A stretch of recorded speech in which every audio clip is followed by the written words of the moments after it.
Bonjour à tous, merci de nous rejoindre pour le journal des Outre-mer. À la une de notre actualité, le passage de la tempête Brett en Martinique. Le centre du phénomène s'évacue en mer des Caraïbes, mais l'île reste pour l'instant sous grande vigilance. Les rafales de vent ressenties dès la veille ont atteint les 130 km/h. Des précipitations sont attendues dans les prochaines heures sur l'île. La nuit a été sous haute surveillance. Heureusement pour la Martinique, la tempête Brett a rencontré des éléments qui ont freiné son développement. On retrouve sur place Cyriaque Sommier.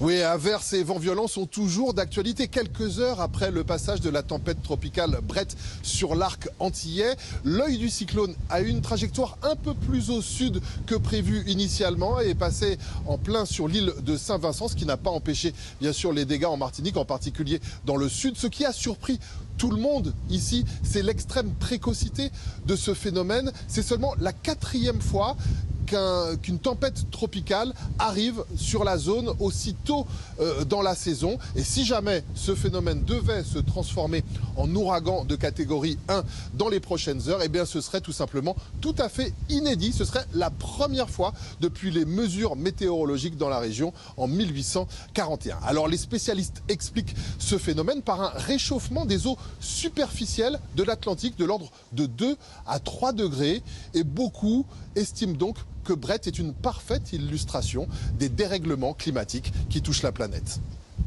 Oui, les organisateurs des Jeux de Paris 2024 dévoilent en ce moment le parcours de la flamme olympique. Elle devrait traverser plusieurs territoires. Bonjour Éric Sintas, vous êtes à l'amphithéâtre de la Sorbonne.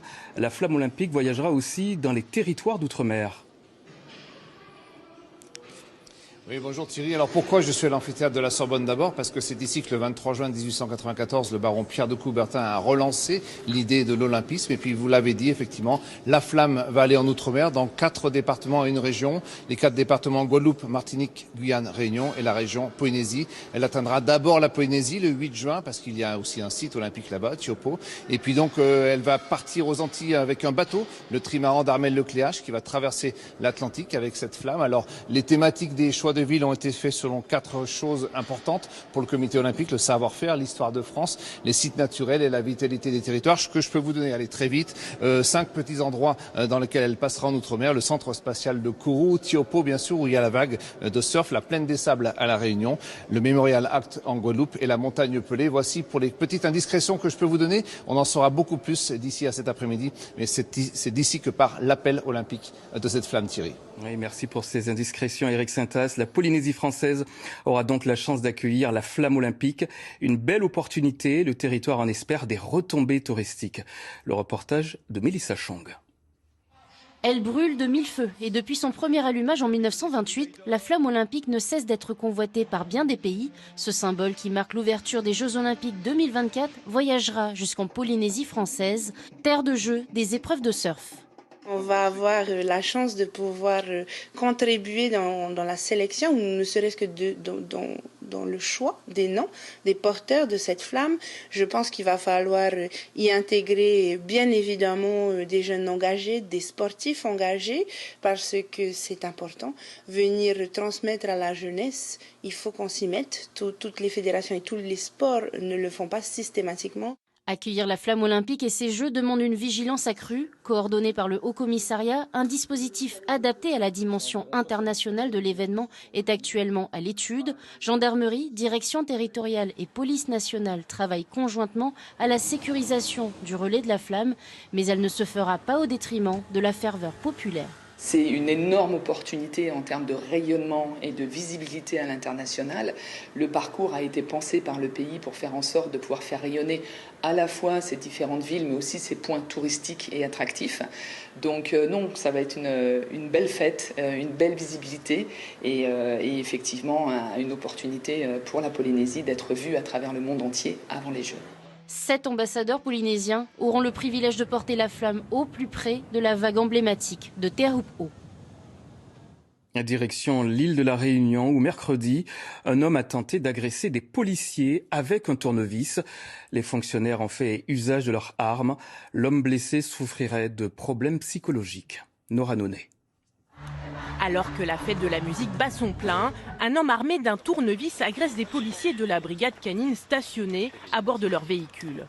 L'agresseur a d'abord tenté d'asséner plusieurs coups au chauffeur. Les fonctionnaires ont ouvert le feu pour le neutraliser. Les collègues, tant bien que mal, essayent de se défendre dans le véhicule et sont obligés de faire usage de leur arme parce que cet individu est déterminé à planter les collègues. Donc ils font usage de leur arme, ils tombent au sol, ils se remettent debout, ils reprennent le tournevis, ils veulent s'attaquer au deuxième collègue. Donc le collègue, ils font encore usage de leur arme et un troisième collègue sort le chien pour essayer de figer la situation. Donc là, on est face à un individu qui était déterminé. L'homme a reçu 3 impacts de balles. Grièvement blessé, il a été évacué au centre hospitalier de Saint-Denis. Les 3 policiers en question ont été auditionnés dès le lendemain. Ils disent avoir agi en état de légitime défense. Les collègues, ils ont fait preuve de courage et de professionnalisme. Lorsqu'ils ont fait des tirs, ils ont blessé aucune autre personne autre que l'assaillant.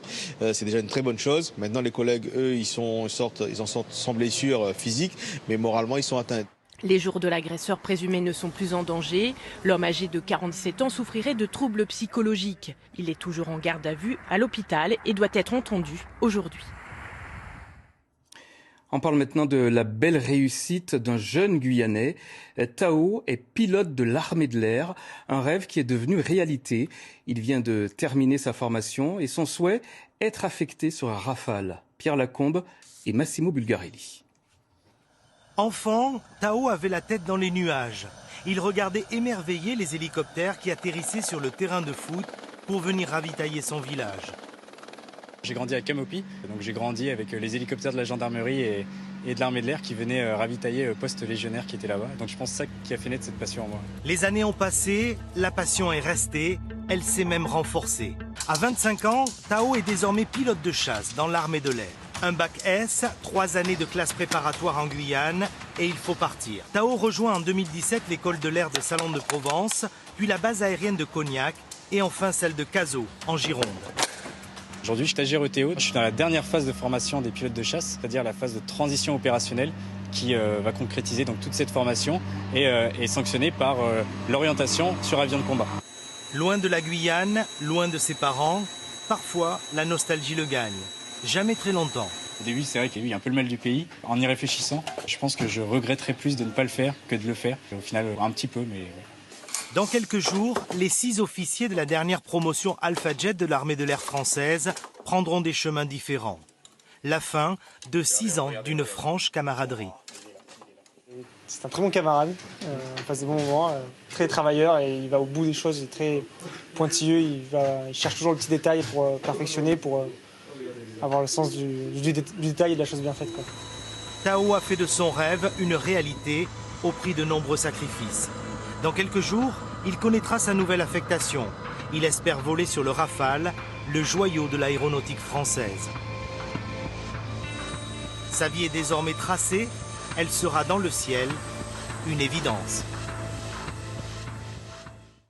Avant de se quitter, je vous rappelle ce qui a fait la une de notre actualité, la tempête Brett qui s'éloigne de la Martinique, qui se dirige en mer des Caraïbes, et puis les organisateurs des Jeux de Paris qui dévoilent en ce moment le parcours de la flamme olympique, une flamme qui traversera plusieurs territoires d'outre-mer, dont la Polynésie française sur le site de Taupo. Plus précisément.